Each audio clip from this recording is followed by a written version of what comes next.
Hi everyone, today is Wednesday, April 12th, 2017, and we're receiving an awful lot more signs that we're nearing this time of what is called the Mark of the Beast coming, which is a end-time thing that happens in the Bible after World War III and all begins. It's even shown on these magazine covers I show in nearly every single video, showing here Russia and everybody coming with the nuclear football for war. And right here shows the whole beast system, even with the Pope and the Russian Orthodox Church and all religions blended together. And right here a person has the mark of the beast. See him right here? See that guy? And they even show something might happen to Donald Trump. See the tower destroyed and the wheel of the Great Tribulation all coming upon the earth. Well, we're receiving more of these signs, and how even CBS News is starting to get people ready for it and to start to want it. In this panel discussion on CBS Minnesota, they will be talking about it, and the people will even be saying that they should take it, that it's time to take this thing. The beta testing for it has begun in the animals and now even into humans. At this, Swedish workers are getting microchipped over at this one Swedish company. They've already begun putting the chips in their hands and such, which is actually what is talked of in the Bible, in your right hand or your forehead, to get this basic mark of the beast. Just like the microchip. See, they put this little thing right inside of there. It looks like a little grain of rice. It's very tiny, and it goes right in there. And then they can be controlled. See the little chip right there that they put into you? It's already being beta tested for everything that's coming.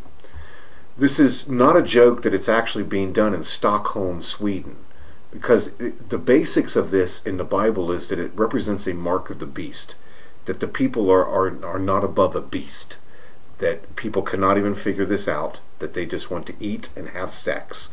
That's what all of this comes about in the Bible, that the people want to just worship the beast and be as beasts and don't want to rise up to go into the heavenly levels. That's what all of these things represent all through the Bible, and that's why the time of the mark of the beast comes. It's a separation. God lets this happen for its time. At Stockholm, the reason it's happening there is because there's a thing called Stockholm Syndrome. See here? Stockholm Syndrome. It's another way of making fun of humanity, the people that don't want to ascend.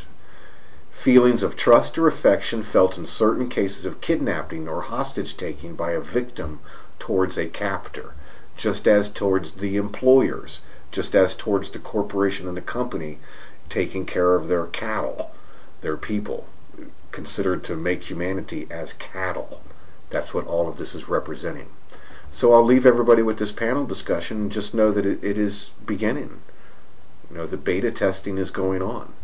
They're waiting now on a big worldwide cataclysmic event. See that tower being destroyed in World War III, and blame it all on a whole bunch of terrorist acts and things, and to say the whole world needs to come together so that they can all have true freedom under the mark of the beast right there. Confess with your mouth the Lord is Jesus.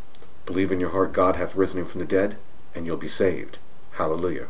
That's a person right there with the mark of the beast. So he's listening to his radio, and he's actually looking right at this guy, like worshiping, and all through there.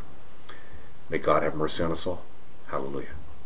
Don't take the mark of the beast. You will lose your soul, and you will not be able to ascend. God have mercy.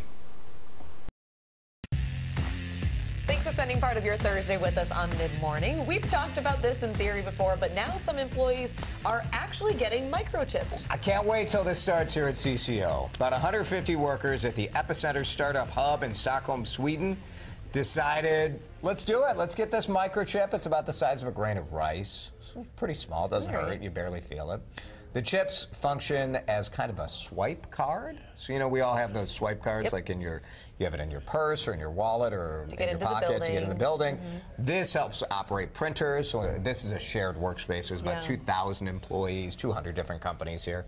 So, you know, you just go up, you just stand by the thing, and it works. Wave. Yep. It was brilliant. Yeah, we've talked about this before on the show, the possibility of it. The possibility, And at first, I was completely against it. Someone used it as like season tickets, right, for a European football, soccer. And you just kind of wave your you could finger. walk in, right. But, you know, I was thinking more about it, and just the convenience of not having to carry anything, to just walk up to a door, it opens for you. Yeah. Just today, I recently got a new phone, and I realized how much I appreciate that thumbprint and how much I took it for granted because I had to reset my settings and type in the 4-digit code, and oh my gosh, it took up so much time to do that. 4 digits. Who's got that kind of time? And now I'm like, oh, what would I do without the thumbprint? So now you're ready to go the next step. I'm kind of ready for it, you know? Let's see what other possibilities are out there. No, this freaks me out. To have something from your employer that's implanted in you, I think it's too much. How do you know there already isn't something implanted? I guess I don't know. Went through the HR process here. I don't know. I don't recall anyone stabbing me, but it might have happened. Did you read at all some the fine point. print of your contract? Yeah,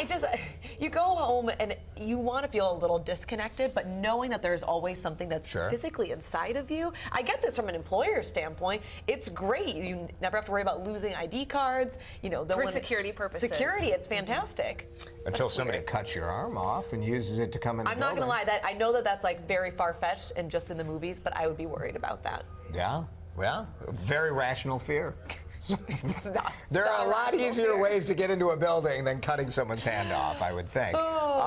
Look, I actually am intrigued by the technology, and you think about all the things, especially like passwords, all the passwords you need to have. Or even just to open your car if you forget your keys or something. That said, I sure as heck do not want my employer tracking my movements when I go home. Why? What do you have to hide? I have a lot to hide. It's none of your business. Not going to tell you here. Too bad. We'll hear about it on the commercial break. Well,